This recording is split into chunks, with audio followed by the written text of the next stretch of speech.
fiery horse with the speed of light, a cloud of dust, and a hearty hi-yo silver, the Lone Ranger.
His faithful Indian companion Tonto, the daring and resourceful masked rider of the plains, led the fight for law and order in the early western United States.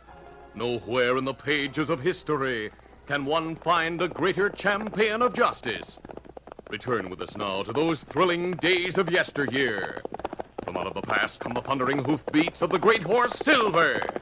The Lone Ranger rides again. Come on, Silver. Let's go, big fellow. Hi-yo, Silver! Hi!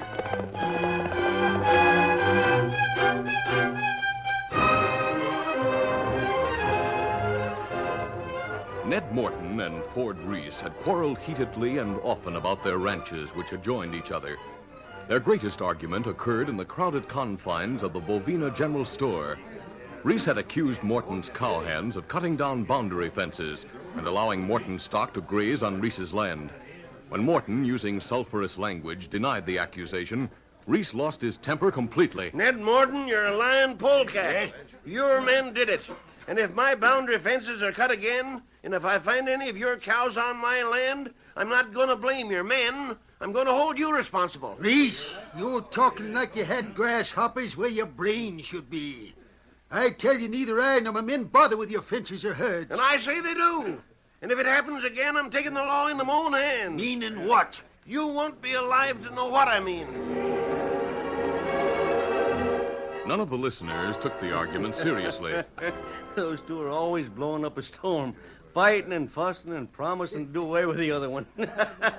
I'm willing to bet the old codgers don't even carry bullets in their guns. I bet you're right at that. I wouldn't be too sure. Only man in these parts that don't carry a gun is Roy Lyman. Yep. That namby-pamby little old fuss budget would probably shoot himself if he as much as touched a gun. But about Ned Morton and Ford Reese, they're heading for trouble. You'll see.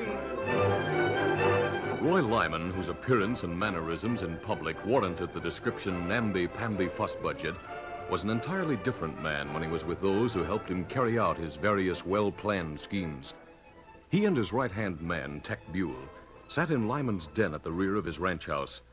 Lyman, who was reputed to be afraid of all firearms, held a pearl-handled .45 in his hands. He caressed it as he looked at Buell. It's been a long time since I used this gun. You're planning to use it again? I might. Things are beginning to shape up beautifully, if what you tell me is true. You mean about Reese threatening to shoot Morton today? Well, it's true. I was in the general store when he said it. When I had you start cutting the boundary fences like you've been doing, I was hoping for something like that. You're bound you're going to take over both their ranches, aren't you? I certainly am. There's only the open range between their places and mine. Yes, their two ranches, together with the one I own, would make me the biggest ranch owner this side of Texas. I moved into this territory with the idea of making that happen. But, Roy, even if you kill Reese and Morton, it wouldn't do any good. You'd only get Reese's ranch. That is, if you're able to buy it like you think you'll be able to do. Why will I get only Reese's place? On account of young Joe Morton. He'd take over his father's place. He can't do it if he's dead. You mean you're going to kill him, too? No, the law will do that. We kill Morton, blame it on Reese. Then we kill Reese before the law gets to him. This time we blame it on young Joe Morton. We say we saw him shoot Reese and... well, it's as simple as that. All we have to do is plan it right. Lyman and Buell waited until they were certain that Joe Morton had gone to town one day. Then Buell went to old Ned Morton, alone in his ranch house, and gave him a message. Morton read it, then looked at the messenger. What's Lyman want? Why does he want me to meet him over near the Reese place instead of here at his own ranch? Well, I don't know, Mr. Morton. He just asked me to bring you that letter. That's all I know. Oh, all right. He's a nice feller, Lyman is. And if, like he says, there's something important he wants to talk about, I guess he's got reason to ask me to meet him. Tell me, I'll be there at 11 o'clock, like he said. Yes, sir, I'll tell him. Buell delivered a similar message to Ford Reese. Only the time of the proposed meeting was 11:30. Reese considered, then accepted. Ned Morton arrived at the meeting spot at 11 o'clock. There seemed to be no one in the vicinity. He dismounted and began to look around. Roy Lyman was the man who fired the shot that killed Ned Morton. Lyman and Buell came from their ambush and looked at the fallen man. Yeah, he's dead, all right. Dead as they make him. Nice shot. Fair. Now, you ride to town and let the sheriff and the people know that Reese killed Morton like he promised he would. I'll say I saw it happen, but that Reese rode off before I could get to him. Right. Only be sure you get the word to Joe Morton first. Don't tell the sheriff till you see Joe ride off from town. I won't, Roy. You'll take care of Reese meanwhile? He'll be as dead as Morton the minute after he gets here. After that, handling Joe Morton will be easy.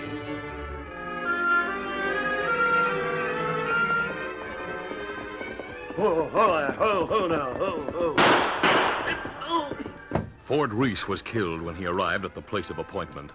Roy Lyman went through the dead man's pockets and removed the letter he'd sent to Reese, just as he had done to Ned Morton a little earlier. There were witnesses present when Tech Buell arrived in Bovina and told Joe Morton of the tragedy. Morton's reaction was immediate and violent. Dirty coyote! He killed Dad, did he? He said he wouldn't, he did. Well, I'll get him. I'll do the same to him right now. Don't be crazy, Joe. Let the sheriff handle this. The sheriff? No. I'll do the job quicker and better. I'm going out and get my dad's body. And after that, I'll get Ford Reese if it's the last thing I do. The murdering coyote. Now, Joe, wait. Don't go. Let the sheriff... He won't pay any attention, Tech. He's loco. Yeah, sure is. And he means it. He'll kill Ford Reese. Yeah, I reckon he will. I better go tell Sheriff Dunbar. Yeah, you better. There goes Joe Morton riding out of town like mad to where his father is. As Tech Buell watched Joe Morton's horse disappear, he walked towards the sheriff's office, smiling to himself. What a surprise you're going to get, Bub, when you find your old man's body. Yeah, what a surprise.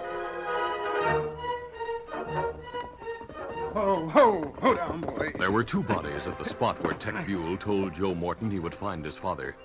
As Joe Morton saw Ford Reese's body nearby, his rage gave way to bewildered surprise. Why? He knelt beside Reese and took the dead man's gun in his hand. He sniffed at the barrel, then looked into the bullet chamber. No bullets had been fired. Then he heard a step behind him and turned, but he was too late. Before he could adjust the gun in his hand, Roy Lyman had grabbed Joe Morton and yanked the boy's gun from his holster. Roy. He pressed the gun against the boy's back. Let me have that gun in your hands, you murderer. Give it to me. All right, now turn around with your hands up. Roy Lyman had a gun in each hand, pointing at Joe Morton when the latter turned, a surprised look on his face. Mr. Lyman, put on those guns. Look over there. Dad's been murdered. Ford Reese has been murdered, too. I saw you do it. What? Saw me do it? I just got here. Stand back, I said, or I'll shoot. But you didn't see me kill Reese. He killed Dad, I and don't know about that part. I only know I saw you kill him. Oh, you didn't. I couldn't have because... Now what are you doing? I see the sheriff and his men coming this way. I'm going to shoot and summon them here. Joe Morton's gun was in Lyman's right hand. As he spoke, he lifted it and fired into the air 3 times, covering the lad with the gun in his left hand. Then he fired the second gun into the air once, shouting as he did so. Sheriff! Help! Help! Sheriff Dunbar! Oh, Sheriff! Sheriff, I'm glad you've come. Hey, what's this? Say, there are 2 bodies here. Yeah, Sheriff. Ford Reese is dead, too. So, Joe, you got Reese before we could stop you, huh? I didn't kill him, Sheriff. Oh, but he did, Sheriff. I saw him. Please, take these guns, someone. I'm scared of guns. I'm afraid I'll faint and I... Hey, he's fainting. Grab him. Yep, I got him. Look at him, afraid of a gun and faints. Well, he held it long enough to keep Joe Morton for us. Put the cuffs on Joe, Baldy. Yeah, sure thing. All right, get those wrists out, Joe. But I didn't kill Reese, Sheriff. I swear it. I didn't use my gun. Didn't use it? Is this your gun? Yes, but I didn't shoot it. Lyman did. You heard him. I'm not sure I did. Come along, Joe. No, I won't. Take those cuffs away. I won't let you. Hold it. Joe, a punch, will you? Now keep quiet. I won't. Lyman is lying. I never had... You didn't have to hit him, Baldy. But you can take him into the hoosgow. I'll see how Lyman is. Between him and Tech Buell, we've got this whole story. Too bad about Joe Morton. I feel sorry for him. But he'll hang for this. There were some bits of evidence in Joe Morton's favor, but the preponderance was with the prosecution. The county attorney warned the jury before it retired to render a verdict. First-degree murder is that which is premeditated. Certainly this was a murder of premeditation. Witnesses heard Joe Morton say he would kill Reese. Another witness who braved death to capture Joe Morton saw him kill the deceased in cold blood. There is no excuse, no factor that can cause you to render a verdict other than guilty. The 12 men, rugged and tight-lipped, shuffled into the jury box in less than an hour after their retirement. When the judge asked for their verdict, it was given by the foreman, who looked straight ahead as he spoke. We find the defendant guilty of murder in the first degree. Quiet! Quiet in the courtroom! Bailiff, if those people don't keep quiet out there, put them under arrest. Huh. That's better. Now, if the defendant has anything to say... I have plenty to say. It's a frame-up, a dirty, rotten frame-up. Enough of that, young fella. I didn't kill anyone. I didn't. Lyman was lying. I tell you he was. If that's all you have to say, you may stop now. The jury has given its verdict. I won't stop saying it. You could see he was lying. He had to be. Take him away, Sheriff. We'll hang him next week sometime, soon as I set a date. Better keep quiet and come along, Joe. Sheriff, I'm not a murderer. But if I get my hands on that lying skunk Roy Lyman, I will be a murderer. I'll kill him. Enough of that. Now, Baldy, help me get him over to the jailhouse. Sheriff, I'll get a hold of him. Now, drag him along. No, Come on, you.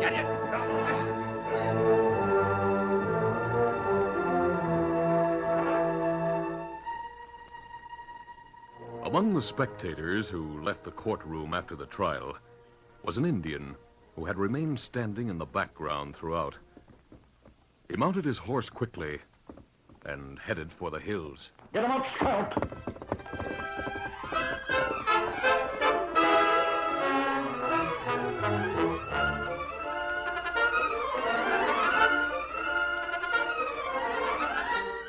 The curtain falls on the first act of our Lone Ranger adventure. Before the next exciting scenes, please permit us to pause for just a few moments.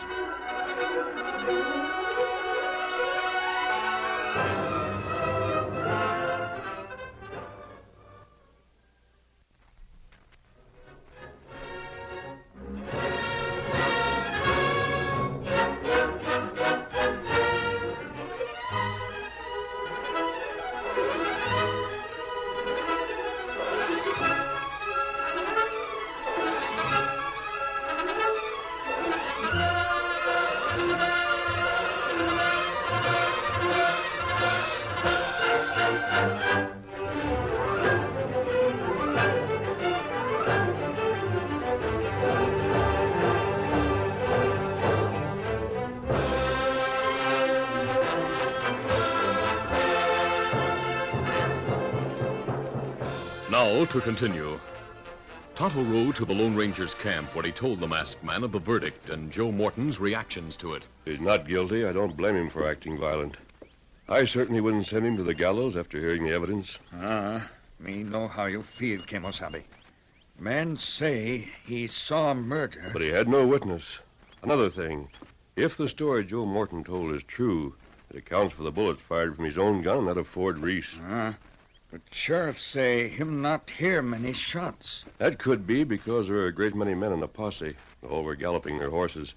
It would be difficult under the circumstances to know how many shots had been fired. It's true we need the law in the West as never before. But law and truth are not always the same. What you do, Kemosabe? I don't know what we'll learn. But there's a chance we might uncover something that didn't come out at the trial. We're going to see this man, Roy Lyman. As the Lone Ranger and Tonto prepared to ride in on the trail to Bovina, Roy Lyman and his man Tech Buell were riding the same road away from the town. Yes, it's a good thing I decided to act the way I did when I first came to this town. Otherwise, the jury might have believed Joe Morton's story about me. As it was... I want $1,000 now, Roy.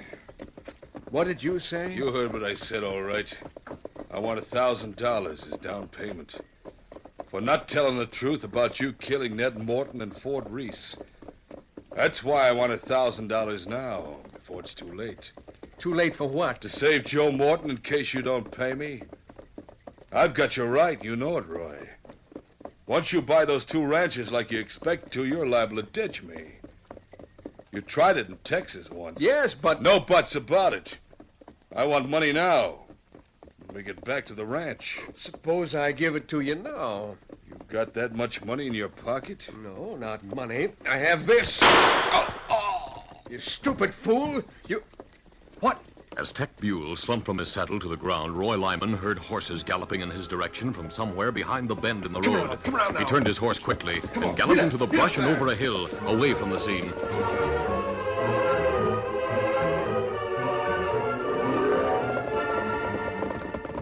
Oh, easy, steady, big fella.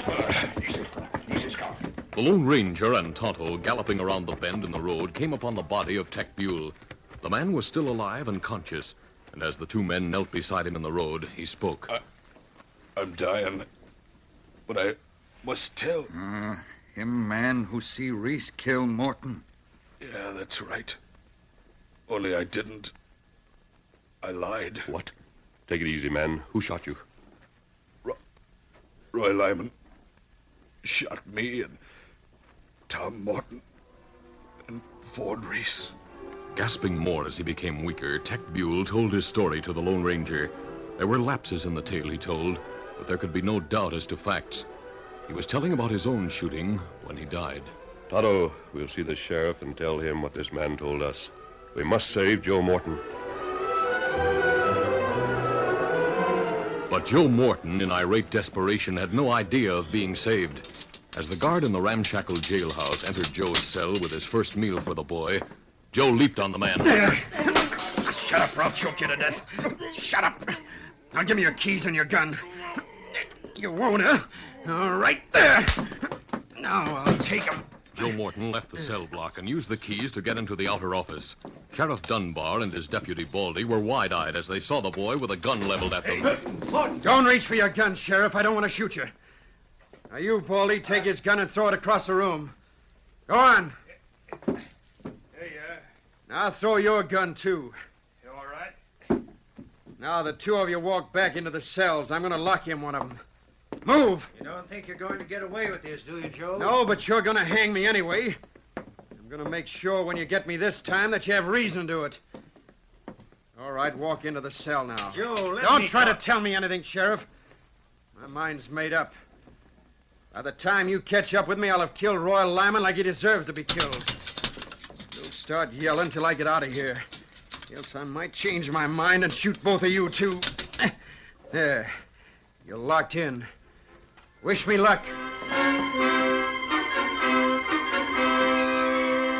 A few seconds later, hangers-on outside the prison were startled to see the sheriff's horse gallop across the main street and into the hills, with prisoner Joe Morton riding it.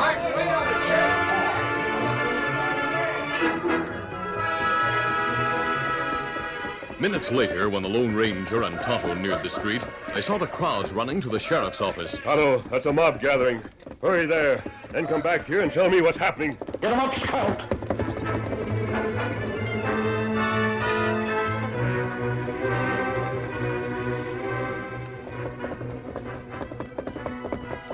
Hey, Scout, help her. Easy, Scout. Tonto returned shortly to the spot where the Lone Ranger waited, screened from the main street. Kimasabi, Joe Morton escape. What?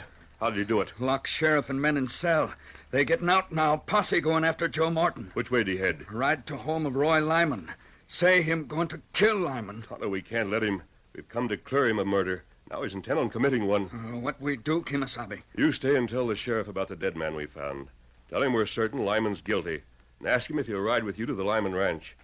I'm going to get there before Joe Morton does. Tell the sheriff I may need help. And if he comes, I'm sure he'll learn the truth about Reese's murder. Come on, settle there! Joe Morton had galloped the horse he rode until the froth was flecking the lips of the animal. The horse began to stagger, it seemed, as it slowed on the path of the hill going downward to Roy Lyman's ranch house. Then he heard another horse thundering down the trail after him. He grabbed the gun he had taken from the floor of the sheriff's office on leaving and turned to face his pursuer.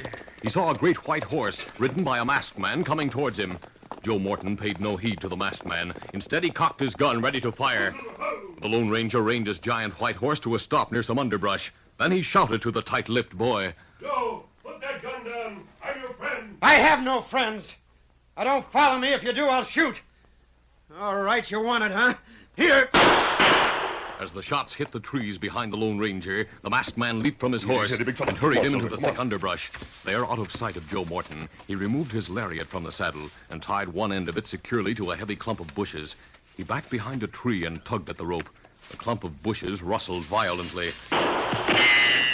Immediately, Joe Morton shot at the spot where he thought the Lone Ranger was moving. So you think I'm there in the bushes? Good. That's what I want. The Lone Ranger dropped to the ground silently, holding the unsecured part of the lariat in his hand. Then, creeping and crawling, he trailed the rope behind him, tugging hard on it at intervals so that the bushes continued to rustle and sway. Almost noiselessly, he made his way in a semicircle to where Joe Morton hid behind the rock. Joe Morton could see occasional movement in the underbrush where the masked man and his horse had sought shelter. He wanted to shoot, but realized he must save his two remaining bullets for Roy Lyman. The bushes continued to move as he backed away from the shelter of his rock. He turned, ready to make a run for his horse, but he ran directly into the arms of the masked man, who had risen from the ground a few feet behind him. The Lone Ranger's arms tightened around Morton's body like a vice. Didn't expect me, did you? Now drop that gun and listen to me. How did you get here? Let me go. No, Joe. Now listen to me. I want to help you. Then let me go. Drop the gun first. That's it. Now hear what I have to say, because I'm going to talk fast. Roy Lyman had left his den at the rear of his ranch house when he heard what he thought were shots in the hills. But there had been silence for minutes, and now he returned to the great room. Nervous, he cleaned his pistol, examined the barrel carefully, then placed bullets into the chambers. More minutes passed, and satisfied with the condition of the revolver, he placed it in his table drawer. You sure took care of me, little gun. Hope I won't have to use you for a while again. But well, that's the front door. Who can that be? As he hurried into the front room, the window behind him opened, and the Lone Ranger crawled through nimbly and quietly. He had watched Lyman and had seen the man place his gun in the table drawer. Quickly, he went to the table, removed the weapon, and emptied it of its bullets. He placed the empty gun back into the drawer as he heard Roy Lyman coming toward the room with Joe Morton. As he left through the rear door, he saw Tonto and the sheriff's men at the crest of the hill behind the ranch.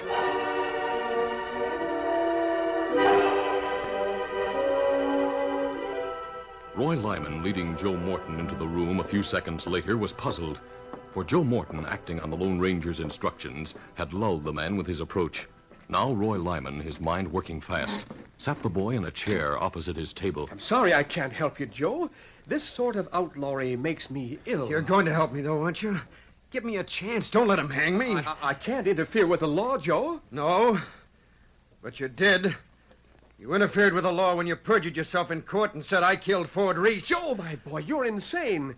I did only what I was supposed to do. Yes, what you were supposed to do in order to get Dad's ranch and the ranch of Ford Reese. What you were supposed to do... Just a minute, boy. I don't know what you're saying. Yes, you do. You see, Mr. Lyman, Tech Buell didn't die. He didn't? No. He lived after you shot him. I found him on the road, getting away from jail. He told me everything. I've been fooling you since I came here, waiting to see what you'd say and do. I was...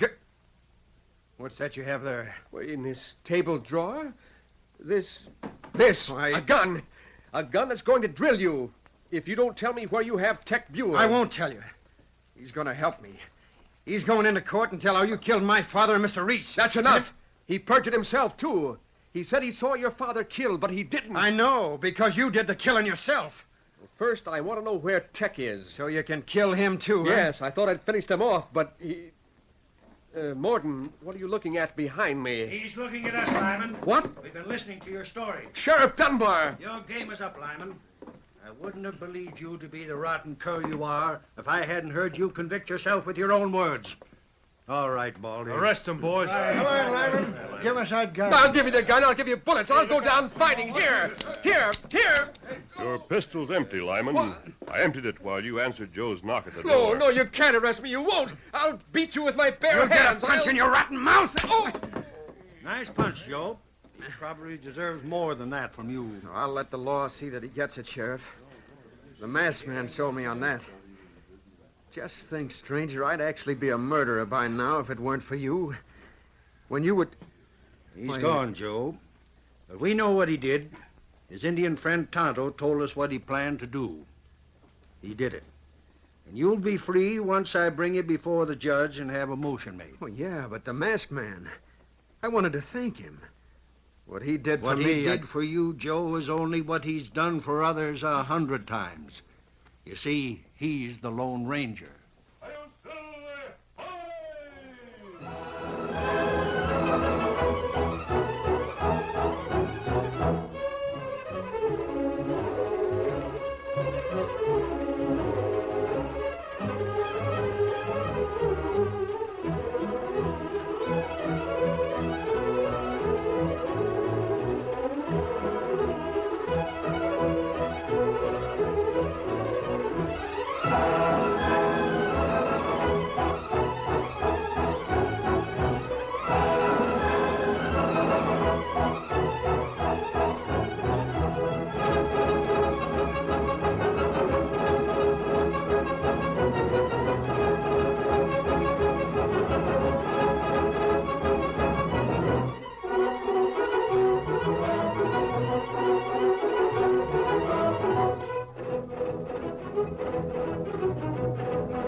This is a feature of the Lone Ranger Incorporated, created by George W. Trendle, produced by Trendle Campbell Enterprises, directed by Charles D. Livingston, and edited by Fran Stryker.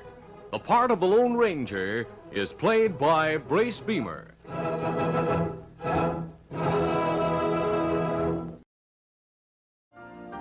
You've been listening to the OTR Gold Network. Find more classic radio at otrgold.com.